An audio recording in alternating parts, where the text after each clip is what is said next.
लड़का लड़की से प्यार किया, शादी टूट गई। लेकिन हमारी किताब के अंदर पहला शब्द यही है कि ये इसके अंदर पैसा नहीं लेना चाहिए। जब कर्ज लोग लेते हैं तो उनका तो तरीका ही अलग होगा, उनकी तब आंखें और होती हैं।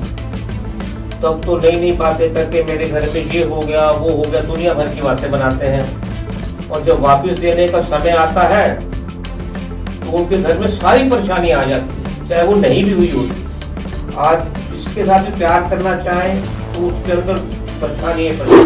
डाइवोर्स के लिए मेरा उसके साथ ये संबंध ये हो गया, मेरा ये हो गया, मेरी दोस्ती हुई थी वो उससे दोस्ती टूट गई। उपाय करने चाहिए। पर आजकल एक तो नौकरी की सबसे बड़ी प्रॉब्लम लेके आते हैं लोग कि नौकरी नहीं मिल रही, हम इतने पढ़े लिखे हैं। 11वें घर के अंदर सूर्य बैठ गया और उसने कोई छोटी सी गलती कर ली, जितना मर्जी पढ़ा लिखा हो जाए, जितनी बड़ी डिग्रियां कर ले, छोटी सी कोई गलती कर बैठेगा तो उसकी नौकरी में गड़बड़ होगी ही होगी। रुतबा बदलेगा, रफ्तार बदलेगी और शायद आपकी किस्मत की कहानी भी अब बदलने वाली है। नमस्कार दोस्तों, आप सुन रहे हैं हमारा खास पॉडकास्ट जहां हम बात करते हैं जीवन की उन परेशानियों की जिनसे आज लाखों लोग जूझ रहे हैं। क्या आपके हाथों में बड़ी बड़ी डिग्रियां हैं लेकिन नौकरी अब भी दूर का सपना बनी हुई है? क्या वर्षों की मेहनत के बावजूद भी प्रमोशन की फाइल आगे नहीं बढ़ रही? क्या बार बार की असफलताएं आपका आत्मविश्वास तोड़ रही हैं? या फिर घर के कलेश, रिश्तों में बढ़ती दूरियां और कोर्ट कचहरी के चक्कर आपकी जिंदगी को मुश्किल बना रहे हैं? अगर आपके मन में भी ऐसे सवाल हैं तो आज का ये पॉडकास्ट आपके लिए बेहद ही खास होने वाला है, क्योंकि आज हमारे साथ जुड़ रहे हैं एक ऐसे व्यक्तित्व जिन्होंने पिछले 35 वर्षों में अपने अनुभव, मार्गदर्शन और लाल किताब के ज्ञान से हजारों लोगों के जीवन में नई उम्मीद जगाने का दावा किया है। तो आइए पूरे सम्मान के साथ स्वागत करते हैं लाल किताब के प्रसिद्ध विशेषज्ञ बालाजी महाराज के परम भक्त आदरणीय नीटू भाई भगत जी का। भगत जी, वैदिक ज्योतिषी और लाल किताब में सबसे बड़ा अंतर क्या है? लाल किताब को ज्योतिषी की दुनिया में इतना अनोखा और अलग क्यों माना जाता है? लाल किताब एक साइंटिफिक किताब है जी, जो कि बहुत पुरानी किताब है। 340 साल लगे थे जिसने किताब लिखी थी, वो 340 साल जिए थे और ये फारसी में लिखी गई है जी। और उन्होंने पूरा इसके ऊपर अनुभव किया और साइंटिफिक तरीके से इसको अनुभव करके लोगों ने उसमें लिखा। और इस किताब के अंदर इस तरीके से है कि इसमें टोटके भी हैं, उपाय भी हैं और सदाचारी भी है। इसका मतलब है, टोटके का मतलब है कि एकदम फर्क पड़ जाना, उपाय का मतलब है कि धीरे धीरे फर्क पड़ना, कुछ समय बाद फर्क दिखाई देना, और सदाचारी का मतलब यह है कि हमेशा के लिए आपका वो दुख खत्म हो जाए। ये इसमें साइंटिफिक चीजें बनी हुई है सारी, वैदिक और इसमें फर्क है। हम भी बालाजी महाराज के भक्त हैं, सभी देवी देवताओं को पूजते हैं, सब कुछ वैसे का वैसे ही है, लेकिन इसके अंदर जादू टोना और ताबीजों को बहुत बुरा माना गया इस किताब में, जो कि मतलब ये किताब नहीं मानने देती। इस किताब की ये विशेषता है। और छोटे छोटे उपाय और सस्ते उपाय में बहुत बड़े बड़े काम हो जाते हैं। जैसे आपने कहा नौकरी का नहीं लगना या नौकरी का छूट जाना या कमर का बड़ी बड़ी डिग्रियां होने के बाद भी, तो उसमें ऐसे कौन से ग्रह होते हैं जो मतलब कमजोर हो गए हैं, उसके बारे में इसमें बताया गया है। जैसे कि अभी आपने बताया अरबी फारसी से जुड़ी हुई होती है, तो ये लाल किताब के बारे में कुछ काफी रहस्यमय बातें हैं जो कि उसमें स्पष्ट नहीं किया गया है कि ये किसने लिखी है। तो जरा इसके बारे में आप बता दीजिए। मैंने बताया अभी कि मतलब फारसी में लिखी गई है और जिस आदमी ने इस किताब को लिखा वो 340 साल जिया और उसने सारे प्रैक्टिकल किए, उसके आधार पर ये किताब आधारित है सारी की सारी। अच्छा भगत जी, वैदिक ज्योतिषी में लगन कुंडली मुख्य होती है, लेकिन लाल किताब में मेष लग्न को ही आधार मानकर घूमती हुई कुंडली को पर काम किया जाता है। इसके पीछे का क्या है?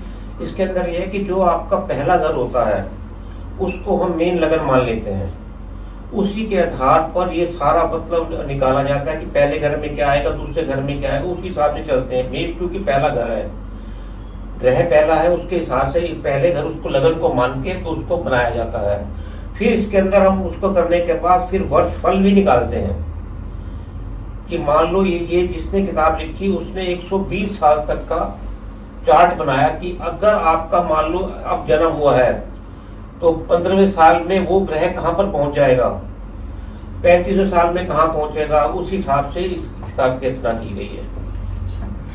जैसा कि भगत जी हमें सब बताया गया है कि लाल किताब में काफ़ी सारे ऐसे उपाय होते हैं जैसे बहुत ही दिलचस्प होते हैं, अजीब होते हैं कि किसी चीज़ को पानी में बहाना, ज़मीन में दबाना। तो इस पे इन उपायों का इंसानी दिमाग पर कैसे असर पड़ता है, उनके ग्रहों पे कैसे असर पड़ता है? ऐसा है कि हर ग्रह का हर चीज़ से फर्क पड़ता है। सूर्य ग्रह जो है वो बहुत गर्म ग्रह है और चंद्रमा बहुत ठंडा ग्रह है। अब सूर्य तक पहुंचाने के लिए वो चीज जो है वो जमीन में प्रभावित दी जाती है और चंद्र को अपना उसमें प्रभावित करने के लिए वो चीज पानी में डाली जाती है। इस तरीके से इस उपायों का समझे कि कहाँ पर कौन सा इफेक्ट किस चीज का पड़ेगा, ऐसी किताबें वो बताई गई है उपाय इसके। अच्छा, जैसे लाल किताब में काफी चीजें ये भी बताई जाती हैं कि सोए ग्रह कैसे जगाएं और ये सारी चीजें, तो एक आम आदमी को कैसे पता चलेगा कि उसका कौन सा ग्रह सोया हुआ है? वो तो मतलब कुंडली के हिसाब से कौन सा जिस घर के अंदर ये घर पहुंच गया उस घर में ये कमजोर है या मतलब प्रभावी है, वो हमारी किताब के अंदर क्लियर मेंशन किया गया है। उसके आधार पर ही हम उनको उपाय बताते हैं कि इस घर के अंदर ये होने से ये घर कमजोर हो जाएगा। जैसे कि कहा जाता है कि लाल किताब के उपाय बहुत ही तेजी से यानी चंद दिनों में पूरे हो जाते हैं। इसके पीछे की क्या वजह है और इसके उपाय इतनी तेज रफ्तार से कैसे पूरे होते हैं? क्योंकि इसके उपाय इसलिए जल्दी मतलब कहने का प्रभावी होते हैं। इसकी खास कारण हमारी किताब के अंदर 43 दिन के अंदर उपाय का असर जो है मिल जाता है मैक्सिमम, और बहुत कम हो तो एकदम भी मिलता है, 4 दिन में भी, 96 घंटे में भी मिलता है, 27 दिन में भी मिलता है, 43 दिन में मिलता है। इसका कारण ये है कि हर ग्रह 1 महीने के लिए उस घर में पहुंचेगा। जैसे 12 महीने हैं तो 12 राशियां हैं, तो ये घर हमारा कौन से घर में गया, 7वें घर में गया, तो 30 दिन तो ये हो गए और 10 दिन हम और आगे काउंट कर लेते हैं कि 40 दिन के अंदर इसका इफेक्ट होगा ही होगा। तो ये इसलिए प्रभावी हो जाते हैं और हमारा उपाय जल्दी इसलिए कौन सा ये ग्रह का ये उपाय करने से ये फर्क पड़ जाएगा।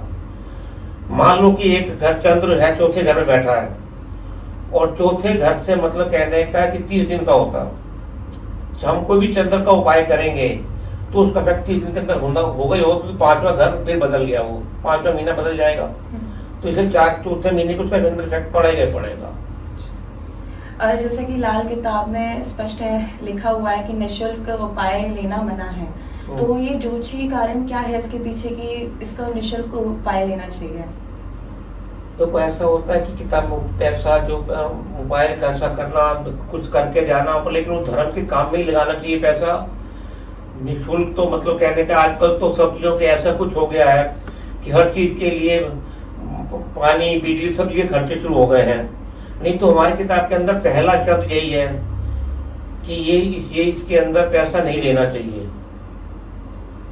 क्योंकि आजकल तो पंडित भी और लाल किताब वाले भी कई गुरु जी बन गए हैं, तो उन्होंने लेना शुरू कर दिया है। लेकिन इसका फर्क पड़ता है, इसके में ज्ञान में कमी आती है, ये हमारी लाल किताब बताती है, क्योंकि कर्म ही प्रधान है। ये भी हमारी किताब का पहला वर्ड है। ये एक बड़ा डर और फैला हुआ है कि जो उपाय करते हैं अगर वो उल्टा हो जाए या गलत हो जाए तो उससे काफी प्रभाव पड़ता है। हाँ, ये तो आपके अनुभव से क्या कितना सच है ये? हाँ, बिल्कुल सच्ची बात है। अगर मान लो किसी का कोई घर प्रभावी है और आपने उसका ही उपाय कर दिया, मान लो कि मेरे को 2 रोटी की भूख है और मैं 4 रोटी खा लूंगा, तो बट नेचुरल कि मेरा पेट भी खराब होगा। सेम प्रोसीजर इस चीज का है कि जो घर आपका उच्च का है उसके उपाय नहीं करने चाहिए। जैसे लाल किताब में भी एक आचरण परहेज दे रखा है, जैसे मांस, मदिरा, ये सब, तो उसके उपायों से भी ज्यादा जरूरी बताया गया है। ये क्या सिर्फ अच्छे आचरण से भी घर सुधारे जा सकते हैं? बिल्कुल, अच्छे आचरण से ही घर सुधरता है और अच्छे आचरण से ये मदिरा मीट मांस खाने से नुकसान होता ही होता है। किसी पशु पक्षी को खाना, हम उन्हीं के उपाय करवाते हैं। उन्हीं की वजह से हम कहते हैं कि गाय को ये चीज डालो तो ये आपका ये घर ऊंचा हो जाएगा, सूर्य को 5 जल डालोगे तो ये हो जाएगा। वही चीजें हम अपना खाना शुरू कर देंगे तो गलत हो जाएगा। हाँ जी। तो भगत जी, जैसे लाल किताब की वर्षफल पद्धति को बहुत सटीक माना जाता है, जो हर साल इंसान की बदलती किस्मत को बताती है। जन्म कुंडली के होते हुए भी हर साल अपना वर्षफल देखना क्यों जरूरी है? वर्षफल जरूरी है क्योंकि जो आपके लगन में जहाँ पर घर था वो उस वर्ष कहाँ पहुंच गया है, उस हिसाब से जिस घर में पहुंचा है उस हिसाब से उसका उपाय किया जाएगा, तभी उसका इफेक्ट होगा ना। इसलिए हर वर्ष दिखानी चाहिए, कुंडली के अनुसार ही उपाय करने चाहिए। तो भगत जी, जैसे आपके पास काफी सालों का अनुभव है, तो आपके अनुभव के हिसाब से आपके पास ज्यादातर समस्याएं लोग किस चीज को लेकर आते हैं? हमारे पर आजकल एक तो नौकरी की सबसे बड़ी प्रॉब्लम लेके आते हैं लोग कि नौकरी नहीं मिल रही, हम इतने पढ़े लिखे हैं। दूसरी बात आती है शादी की, लड़का लड़की से प्यार किया, शादी टूट गई, इस तरीके के केस हमारे पास बहुत ज्यादा आते हैं। तो ज्यादातर बातें यही होती हैं कि नौकरी की और शादीशुदा की। डाइवोर्स के लिए मेरा उसके साथ ये संबंध ये हो गया, मेरा ये हो गया, मेरी दोस्ती हुई थी वो उससे दोस्ती टूट गई, इस तरीके ज्यादा आते हैं हमारे पास। अच्छा, जैसे हाथों में लोगों के कई बड़ी बड़ी डिग्रियां होती हैं लेकिन तब भी नौकरियां नहीं लग पाती, तो लाल किताब में इसका क्या उपाय है, जरा इसके बारे में बता दीजिए। अब लोगों के पास बड़ी बड़ी डिग्रियां होती हैं, जैसी वो नौकरी चाहते हैं वैसी नहीं मिल पाती।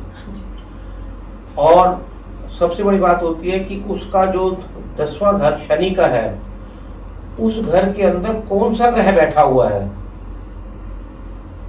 और उसको कौन सा घर देख रहा है, उसके हिसाब से उपाय करवाते हैं।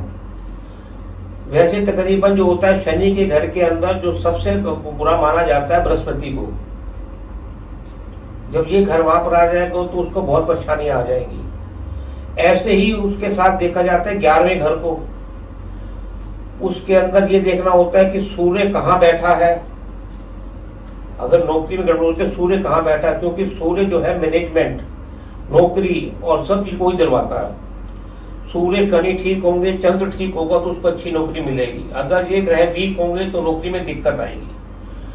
तो जैसे मान लो किसी का घर 11वें घर के अंदर सूर्य बैठ गया और उसने कोई छोटी सी गलती कर ली, जितना मर्जी पढ़ा लिखा हो जाए, जितनी बड़ी डिग्रियां कर ले छोटी सी कोई गलती कर बैठेगा तो उसकी नौकरी में गड़बड़ होगी ही होगी। और उसका उसी घर के अंदर बुध बैठ गया तो उसको 34 साल तक ना तो अकल आएगी ना नौकरी मिलेगी। तो इसलिए कौन सा ग्रह कहाँ बैठा है उसके अनुसार देखा जाता है, चंद्र कौन से घर में बैठा है और उसको कौन सा उपाय करना चाहिए, तो उसके हिसाब से हम बताते हैं और जन्म पत्री के अनुसार ही बताते हैं। वैसे हम जनरली बताना चाहें तो उसको चाहिए कि सूर्य के उपाय करें, और सूर्य के उपाय सबसे छोटा उपाय बताऊंगा कि एक तांबे का सिक्का लें गोल, जिसमें छेद ना हो, खुद उसको कील से छेद करके उसमें सफेद धागा डालकर अपने गले में धारण करें। उससे आपको एकदम फर्क पड़ेगा, सूर्य उचका हो जाएगा आपका और नौकरी के चांसेस बहुत ज्यादा बढ़ जाएंगे आपको मिलने के। जैसे नौकरियों में कई वर्षों तक लोग लगे रहते हैं लेकिन तब भी उनकी प्रमोशंस नहीं हो पाते, तो आपके हिसाब से कौन सा ऐसा ग्रह है जो उनको रोक रहा होता है? इसका मतलब यह है कि उनका बृहस्पति वीक हो गया, मंगल वीक हो गया। अब इसके लिए हम क्या कहते हैं कि जब बृहस्पति वीक हो जाता है, बृहस्पति जब वीक होता है तो उसके लिए उनको बताते हैं कि अपने माथे पर, नाभि पर, जीभ पर केसर का तिलक लगाएं। चांदी की एक छोटी सी कटोरी ले लें, उसके अंदर गंगा जल और लेके और पूजा वाली उंगली से पहले माथे पे, नीचे से ऊपर की ओर माथे पे, फिर नाभि पे, जीभ पे लगाएं तो आपको एकदम फर्क पड़ेगा और हर चीज में फर्क आएगा और आपको कुछ ही दिनों में पता चलेगा कि हमारे साथ क्या से क्या हो गया, आप देखते ही रह जाओगे। अच्छा, जैसे कि आज के समय में बात बात पर, छोटी सी बातों पर तलाक के केसेस सामने आ जाते हैं, तो लाल किताब ऐसे टूटते रिश्तों को कैसे बचाती है? इसके अंदर भी सबसे बड़ी बात आती है बृहस्पति और शुक्र। जब शुक्र कमजोर होगा या बृहस्पति वीक होगा और बृहस्पति 7वें घर में बैठ गया तो तलाक निश्चित रूप से होगा।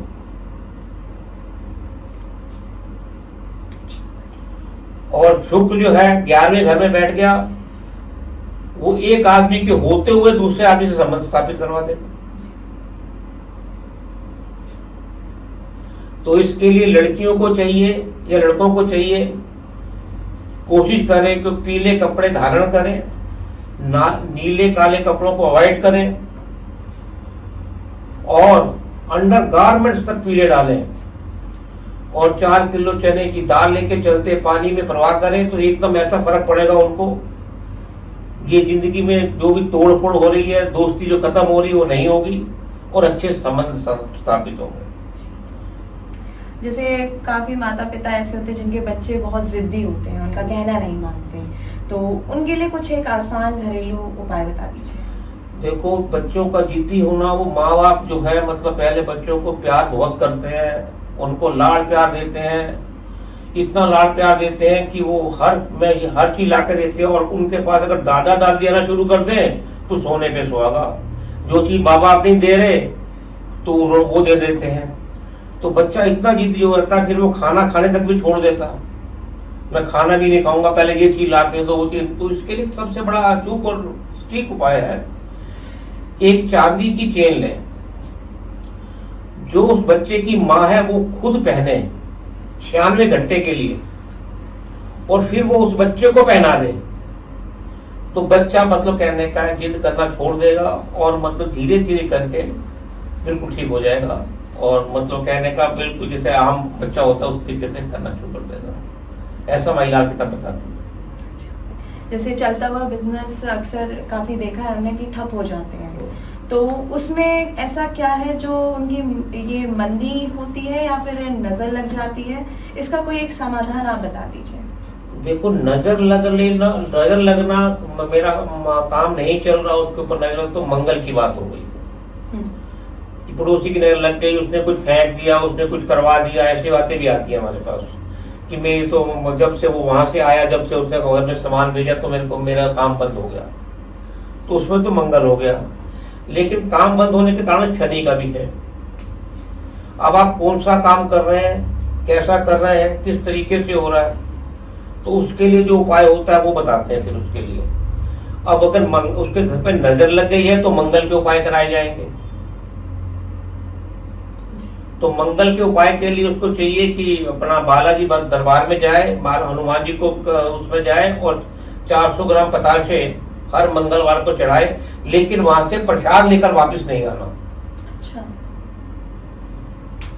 ये बहुत बड़ी बात है, क्योंकि प्रसाद जो होता है मतलब हमारी किताब के अनुसार वहां से मतलब जो भी आदमी यहाँ प्रसाद चढ़ाता है उसको कोई ना कोई दुख परेशानी होती है। पंडित लोग क्या करते हैं, उसके अंदर प्रसाद डाल देते हैं और फिर उसमें से लिफाफे में डाल के आपके लिफाफे में डाल देते हैं जी। तो जो उसके संकट होते हैं वो भी तो आप साथ ले आए, वो उससे चीज से तो बच गए, लेकिन एक और चीज नहीं अपना लिया आपने। जैसे काफी लोगों की समस्या रहती है कि उनके घर में पैसा तो बहुत आता है लेकिन वो टिक नहीं पाता, काफी लोग कर्ज में डूबते चले जाते हैं। तो आप इसके बारे में बताइए कि लाल किताब में इसका क्या मुख्य नियम है इसको बचाने का? देखो, कर्जे का हो जाना, कर्जा दिन पे दिन बढ़ते रहना, और मतलब कहने का जब कर्ज लोग लेते हैं तो उनका तो तरीका ही अलग होता है, उनकी तब आंखें और होती हैं, तब तो नई नई बातें करके मेरे घर में ये हो गया वो हो गया, दुनिया भर की बातें बनाते हैं। और जब वापस देने का समय आता है तो उनके घर में सारी परेशानियां आ जाती हैं, चाहे वो नहीं भी हुई होती। और वो परेशानी अगर सुनने को आती है घर में, वो बीमारियां हमको सुनने को आती हैं जो हमने बीमारी कभी सुनी भी नहीं होती। तो इसके लिए एक हमने मतलब कहने का लाल किताब का एक बहुत बड़ा उपाय है। जब लोग कर्ज ले लेते हैं नहीं देते तो उसके लिए एक अनार, उसका जो कवर होता है अनार का, जो उसके 84 टुकड़े करके और एक कटोरी में रख ले लें और उसके अंदर दूध डाल लें और रात को सोते समय अपने सिरहाने रख लें रात को सोते समय, और सुबह उठ के उसको पीपल के पेड़ के नीचे रख के आ जाए। तो जिसने उधार लिया होता है वो उधार देने के लिए उसका दिमाग काम करना शुरू कर देता है कि इसके पैसे वापस कर रहे हैं। ये हमारी आज का विशेष उपाय है।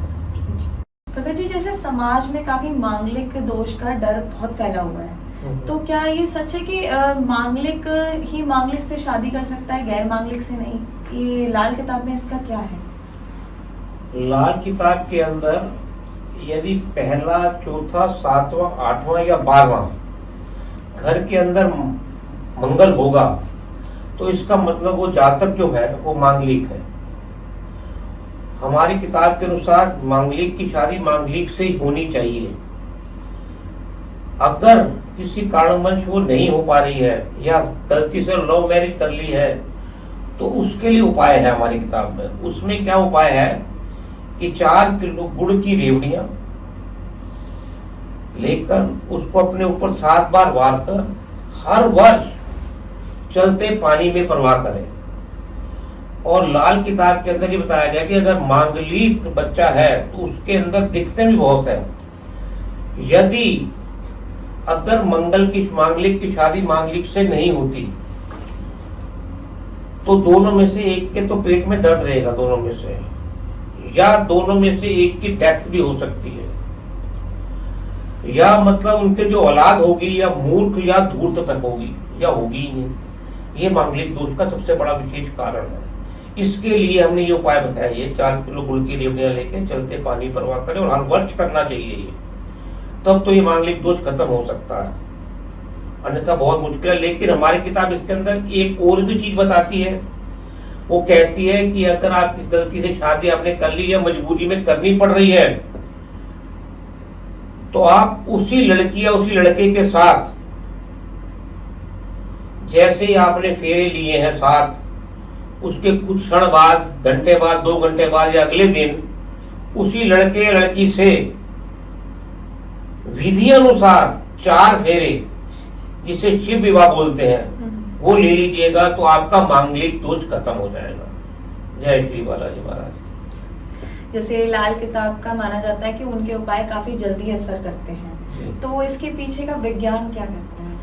मैंने आपको भी बताया कि हमारे जो उपाय हैं एक तो बहुत सस्ते हैं, और सबसे बड़ी बात है कि ये ऐसा काम करते थे। पहले लोग पुराने होते थे, टोटके होते थे उनके पास, आपके पेट में दर्द हो रही है, आप अजवाइन खा लीजिए तो कुछ देर बाद ही आपको फर्क पड़ता है। यही हमारी किताब का विशेष वो है, इसी से एकदम फर्क पड़ता है और इसी तरीके के हमारे उपाय हैं।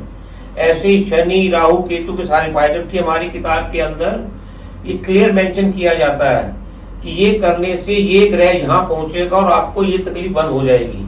तो क्लियर मेंशन किया हुआ है, इसमें कहीं पर ही छुपाव नहीं। और हम कहते हैं कि हमसे पूछा जाए कि ये करने से अगर चंद्र यहाँ पहुंच जाएगा तो क्या करेगा यहाँ पर, तो हम कहते हैं हमसे पूछो, तभी हम उसको आपको तरीके से बता पाएंगे ना। ये घर यहाँ पहुंच गया तो ये करो, ये पहुंच गया तो ये करो। ये हमारी लालता की विशेषता है।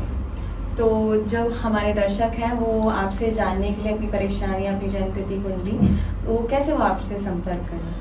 ऐसा है कि मेरा नंबर 9873441614 है। आप मेरे से जानकारी के लिए, मेरे संपर्क के लिए इस नंबर पे आपको फोन कर सकते हैं। और हम बहुत ही जल्द गाजियाबाद के अंदर बालाजी महाराज का दरबार शुरू करने वाले हैं। और मैं सबसे प्रार्थना करूंगा अपने दर्शकों से भी कि मेरे इस नंबर से कॉन्टेक्ट करके हमारे वहाँ गाजियाबाद में आए। जय श्री बालाजी महाराज। गाजियाबाद में किस जगह पर? गाजियाबाद में Shalimar garden, plot number 10, house number C1, Khosla apartment, Shalimar garden, extension 1, UP.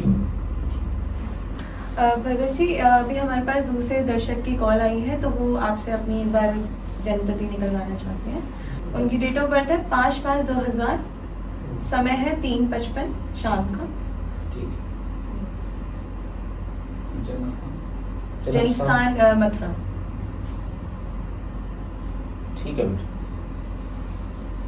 आप अपने बारे में क्या जानना चाहते हैं?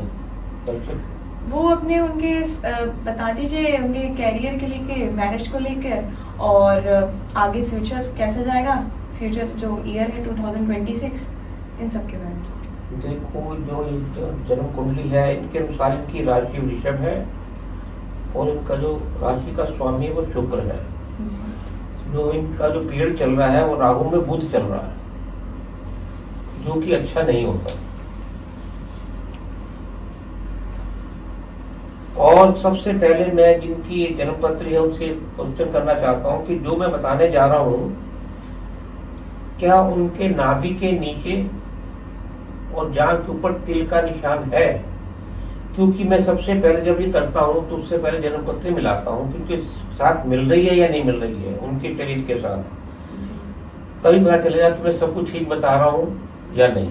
मान लीजिए अगर ये जन्मपत्री उनसे नहीं मिल रही होगी तो फिर आप उसको कैसे निकालेंगे? तो उसके जो मतलब कहने का जो हम उसका तकरीबन जो उसका साल होगा, जो उसका समय होगा, फिर उसके लगन के हिसाब से निकालेंगे कि उसके शरीर के हिसाब से कहाँ पर उसके निशान है, क्या कुछ उसके हिसाब से बना के तब बताते हैं जन्मपत्री।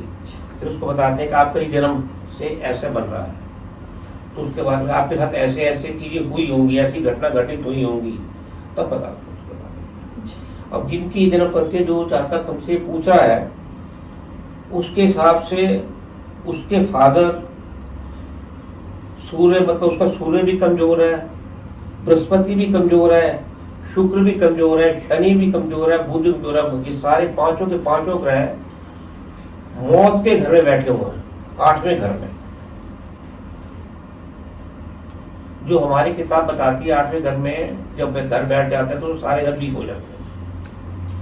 तो इसके लिए बड़े ही अचूक उपाय हैं जिनको करने से एकदम फर्क पड़ेगा। और ऐसे करने से फर्क पड़ता है, सब चीजें भूल जाता है कि मेरी जिंदगी एकदम बदल गई है। अब इस वर्ष में उनके वो सारे ग्रह 7वें हाउस में आ गए हैं। 27वां वर्ष उनको शुरू हो गया है, इस वर्ष जो है वो 27वें घर में आ गए हैं। अब जो 8वें घर के ग्रह 7वें घर में आ गए, उनका गुरु भी कमजोर हो गया, शनि भी कमजोर है, शुक्र भी कमजोर है। तो उनको सूर्य, गुरु, बुध, शनि के सबके उपाय करने चाहिए। तो और उनका राहु भी वीक है। सबसे पहले तो इनका से ये डर है कि फादर के साथ कैसे संबंध है उनके।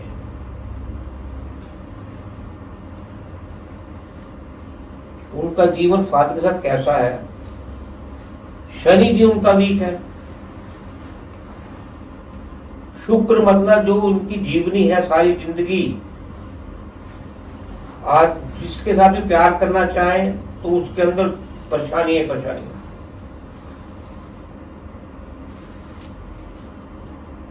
तो उसके लिए जो अचूक उपाय होने चाहिए।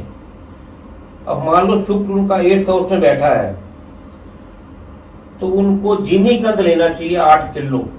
अपने मतलब गृहस्थी को ठीक करने के लिए 8 किलो जिमीकंद लें और उसको मंदिर में रख के आए। और जिसका बृहस्पति 8वें घर में बैठ जाए तो उसके बाप को बहुत खतरा होता है। उसके लिए हमारी किताब बताती है कि इसके लिए पीपल का पेड़ शमशान घाट में लगाकर आए और अपने पापा की जिंदगी को बचाएं।